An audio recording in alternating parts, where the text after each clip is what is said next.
plantsküüdist endast me pikalt ei räägi, sellest ilmselt kõik juba teavad, kes seda videot nüüd vaatavad. Et plantsküüd on selline pulber, ta verepulber ja siis lahustiteks on siis kleepaineks on taimne rasv, tähendab, ta on selline rasvane pulber. Ja sellest tulenevalt siis külma veega lahustada ei ole eriti tulemusrikas, et parem oleks ikkagi leige veega see lahus valmis teha. Teine asi, mis on siis, millega segatakse, käepärast on muidugi võtta üks pulk. Aga sellega ei saa segada. Nii nagu perenaine ei saa köögis jahu segada mingisuguse pulgaga, niimoodi ei saa ka seda verepulbri jahu segada pulgaga. Et sobib näiteks väga hästi sobib vispel, tavaline majavedamis vispel, või siis veel parem on siis akutrell koos siuke segu vispliga.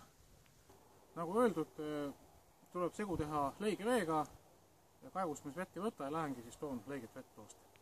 Nii, nüüd võtame selle pulbripaki ja kallame selle pulbri siia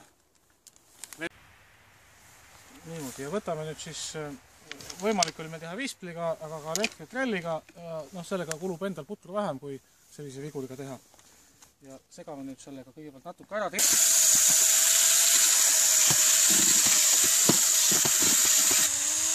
Nii, nüüd sai see lahus mulle segatud, aga see lahus peaks nüüd seisma veel umbes 15-20 minutit. Sellepärast siin on sellised, ta peab nagu läbi imbuma selle veega korralt kõik need jahu osakesed, nii nagu ehitussegudki, näiteks mingid tsemendid ja plaatimissegud peavad seisma ja siis uuesti segama, nii on ka see.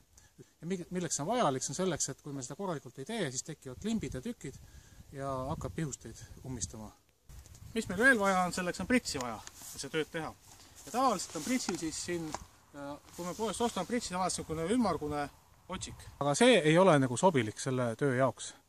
Et niimoodi taskust võtame nüüd siis varu otsikut siit koti seest.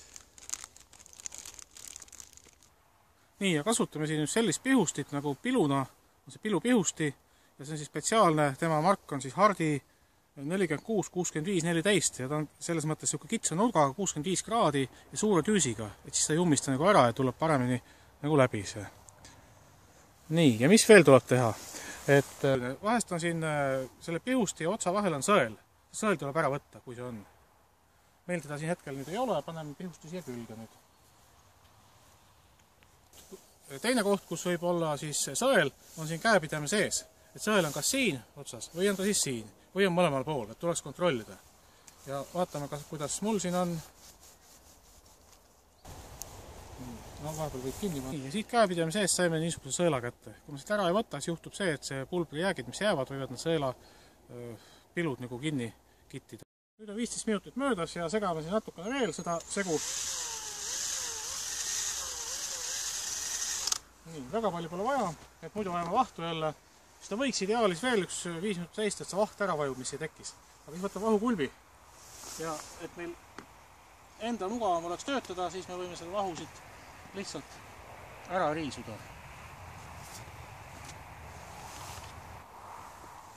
Kuna me siit pritsist nüüd eemaldse kõik sõelad, siis lahus on vaja ikkagi ära filtreerida, siis kallame selle pritsi lahuse läbi sõela.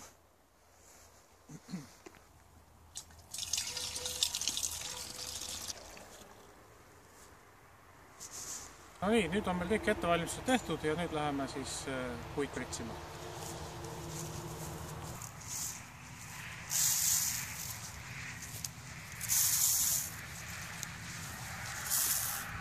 Nii, et siin on pihusti, tuleks nüüd keerata, on pilupihusti, tuleks keerata niimoodi, et on spiki puulatva.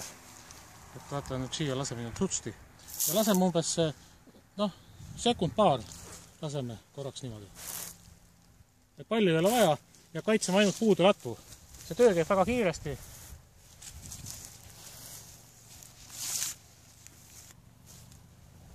Töö käib kiiresti. Igal labrakesel on vaja 5 millimeetrit umbes. Külgvõrseid me ei kaitse, sellest ei ole midagi, kui see kits neid külgvõrseid sööb. Aga latv on vaja kaitsta, sest muidu läheb latv kaheharuliseks ja sellest enam tarvepuud ei tule. Saab heal juhul paberisse või küttepuuks, mis ei ole meie nagu soovitud tulemus. Pritsimine kaitseb nüüd ära siis kuni 6 kuud, ehk siis selle talveperioodi, siis kui kitsedel põtradel see nälg ja vajadus tuleb, et kui neil muud süüa on vähe. Nüüd me näitasime just, kuidas kaitsta metsaistikuid. ja nende latvasid, aga teinekord üks teine probleem on veel, et vahest põdrad koorivad niisugust juba küpset noort palgimetsa. Et mis siis teha? Siis ma vahetan pihusti jälle ära, paneme selle tavalise pihusti siia. Põdrad kitsed söövad kuskil, ütleme, 1,5 meetrit kuni, ütleme, meeter kuni 2,5 meetrit, eks ole.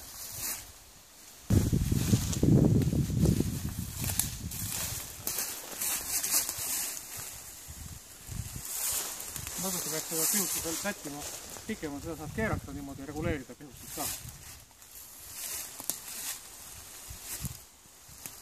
Kasutage soodsaid sügisilmu, praegu on kuldsed ilmad, et sellist sügist, kus nii kaua saaks kenasti pritsida, on harva, et siin ongi see, et plantsküd on hea toode, ta kaitseb nagu hästi, aga tähtis on see, et teha töö õigesti ja ilmastik peab olema hea, et taim peab olema kuiv ja ta peab saama ära sinna kuivada taime peale